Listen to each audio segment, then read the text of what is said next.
All right, today we have this KitchenAid. I'm going to unbox it for you. It's an electric kettle, and the idea is to heat up hot water. This one I'm doing a review because I know you're probably searching online and came across this, and it's an expensive item. I believe it's $60 or something, and you could buy one for $10. But this one, why is it $60? And before you make the decision, I wanted to show you whether or not you should buy it, and see it for yourself. So what it does is you have this spout over here that pours spouts with the removable lime scale filter. I'm going to show you inside. Smooth aluminum handle, it's very nice and shiny. The lid is removable, and it's a stainless steel body. This body is painted, but it's actually stainless steel, and you have the on and off switch here. The base, stays on your countertop, and you could easily remove this. What I'm going to do is I'm going to go ahead, give you 360-degree view of this thing. It's a KitchenAid. Then you have this on and off switch right here, with LED light. I can't wait to open it up and see what's inside. The reason I'm going to open up because I want to show you what it has, what it comes with. So before you go to the store or order online, you know exactly what to look for.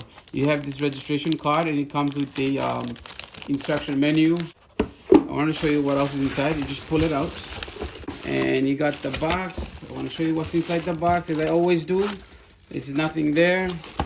I believe the base is hiding inside. So there you go. The base is right there. We got ourselves. So I'm gonna go ahead and unwrap this while the video is going. Let me take the base out if you're still interested to see. There you go. You see this kind of base, the design, right? It allows you to rotate the kettle 360 degree. You have the barcodes and all the warnings, safety warnings. What I like about this is it has a 3-prong, so it's not like cheap old toaster or a cheap kettle where you only have 2. Third one is for grounding, and look at the size of this cable. It looks like a 10 gauge. I don't know what gauge it is, but it's pretty big. I wish I could open this up to see what is the actual gauge, but looks like it could make a longer if you want. Oh, this is very interesting. It could actually store away your cable underneath here. Look how it unwinds, and there you go. Look how long it is. This is very good. So if I want to put away, just easily roll it in. That's it. If, for example, the outlet of your countertop is very close, so you don't need to have this wire exposed, making your countertop looking all messy. You could just, put it all in like this, like that. Let me show you. And there you go. Look, as if you don't have the extension. But if you wanted to, you could always open it up like I did before and use the extension that it comes with. So what I'm going to do right now is I'm going to unwrap this kettle. Look how beautiful it looks. Wow. Very nice. I'm going to remove this film since I am going to use it. Just give you an idea. This is where the connection is made.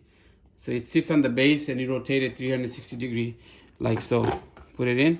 See? So if you are on one end of the room, you could just drop it in. You got the on and off switch here, and you got the lid comes out. All right, and then you look at the inside, nice and shiny. The construction is stainless steel, and remember the screen that I was talking about. If you could see through the spout, you see a screen filter. So the filter comes out like this. It's very good for filtering. So you just slide it right in, and I guess you could just clean it under the in the sink. Just run hot water in. You could just slide this in like so. You guys will self-filter water.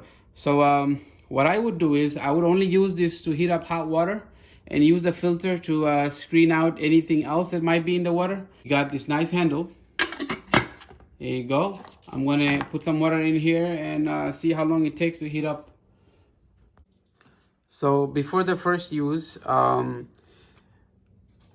gonna fill this electric kettle to the maximum level. Then we're gonna boil and discard the water.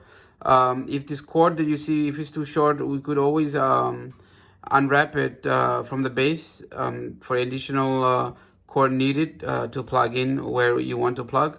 The electric kettle is designed for water only, so please do not put anything else in it. So there we go. All right, I filled it up to, if you could see a tab, it says max in there, so I don't want to overfill it. I fill it up to max. I'm going to close the lid. This is first use, and I'm going to turn it on.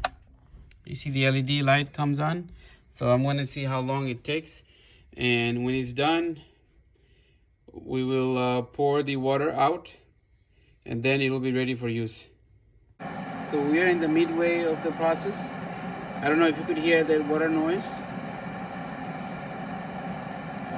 It looks good. It means it's working.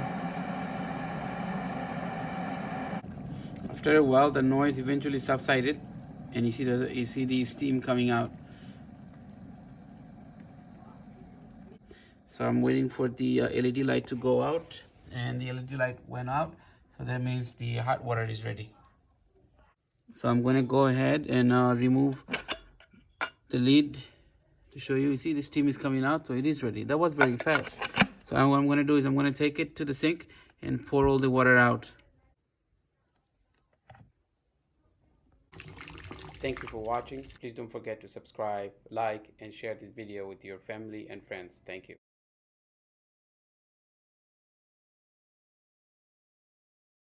What the manufacturer recommends is you fill the electric kettle with 1 cup of white vinegar, then you add 3 cups of water, turn the kettle on. When the water heats up, then you pour the solution back into the empty the solution from the kettle, and then you do it one more time. White vinegar, and then you add 3 cups of water in the kettle to get it ready for use.